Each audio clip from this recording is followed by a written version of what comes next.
Hello students of class 8. So today I am going to discuss the next topic, that is overheads. And what are overheads? Overheads are the extra amount of money which we have to add in the cost price. Okay. So they may be transportation charge, there may be advertisement charge, like we can advertise using TV, internet, okay, using banners. These are some means of advertising. So next is renovating home after buying it. These are the areas where we have to give the extra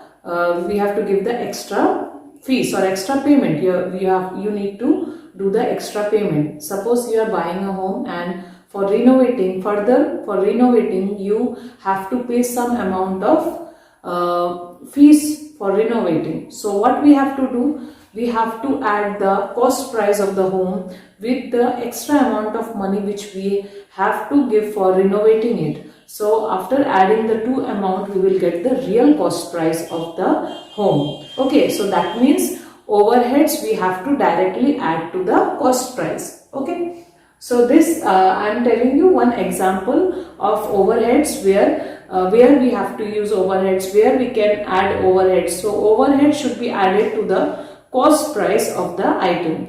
So here also there are many examples given in your book. You can see here in overhead expenses, sometimes what happen, shopkeeper buy things to sell them later, okay, and sometimes they have to spend more money on it before selling, okay. So for example, when a shopkeeper buys thing from another state, or you can say another country, the shopkeeper have to pay some fees, some charges for transportation, because he is transporting that material, that object from one place to another. So the shopkeeper has to pay a certain amount of money for that item.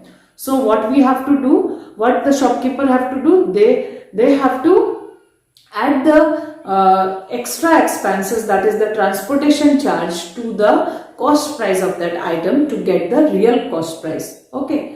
So that transportation charges is called overheads here.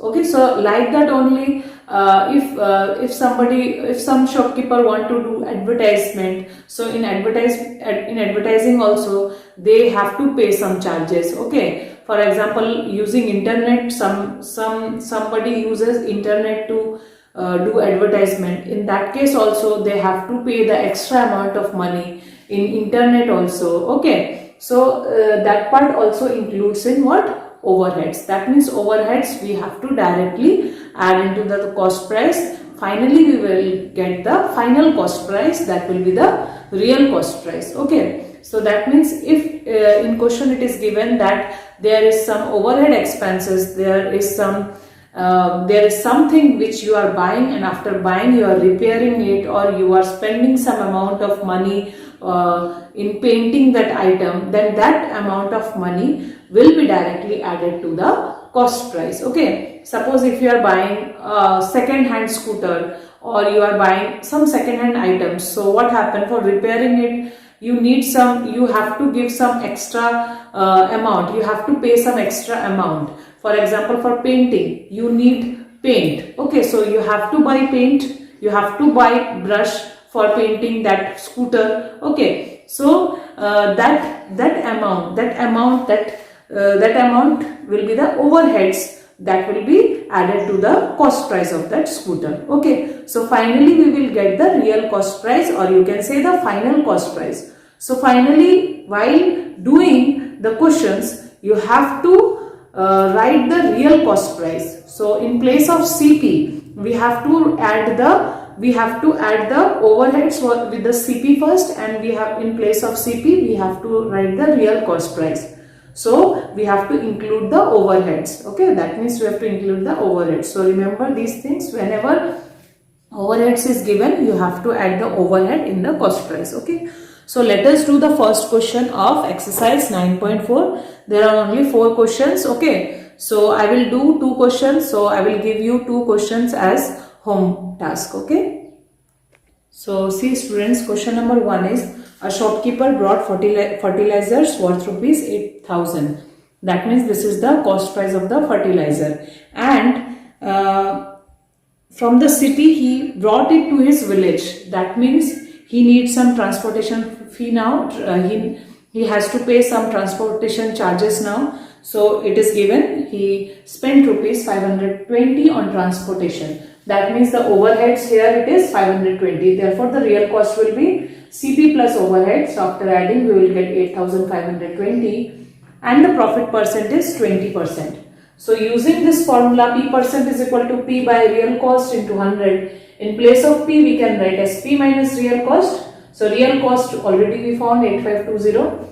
So see here, from here you have to do the simplification part. So you know already that first of all you have to transpose this 8520 to that side, will get multiplied, and after that you have to apply distributive property here. 100 should be multiplied with this bracket using distributive property.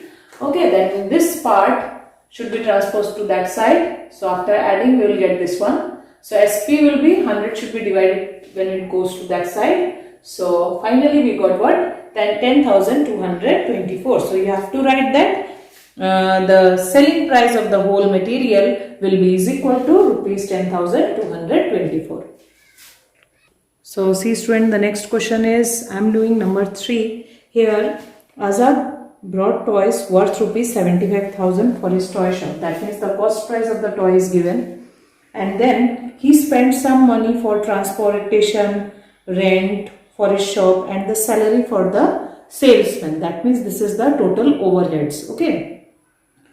So if he made a profit of 10% on his real expenses, that means the real cost price, on the real cost price he made some profit, that is 10%, this is given, and which was rupees 9,000. So what is given? 9,000 is what? Now 9,000 is the profit which is given. So calculate his overhead expenses, and overhead expenses include transportation charges, rent and the payment of the salesman. Okay, so we know that real cost is equal to CP plus overhead. So here I am taking the overheads as rupees X. So this will get added to the CP. So CP was 75,000. We have to add X to the 75,000. Okay, so now we have to apply the formula of profit percentage. That will be P by real cost into 100. So profit percentage is 10. In profit we can write 9,000, and in real cost we can write 75,000 plus X and into 100. So next you have to transpose this denominator to this side. It will get multiplied, and here 100 and 9,000 will be multiplied. We will get this one. This is 9 lakh. Okay. So after multiplying this, you have to collect the constant number at one side. It will get subtracted. This will be 1,50,000. And this is 10x, so 10 when you transpose to that side it will be divided. So the overhead expenses is this one. Okay, this is the overhead expenses. So after cancelling you will get 15,000. So this is question number 3. So student, try to do the remaining question, that is 2 number and 4 number. Okay, thank you for today.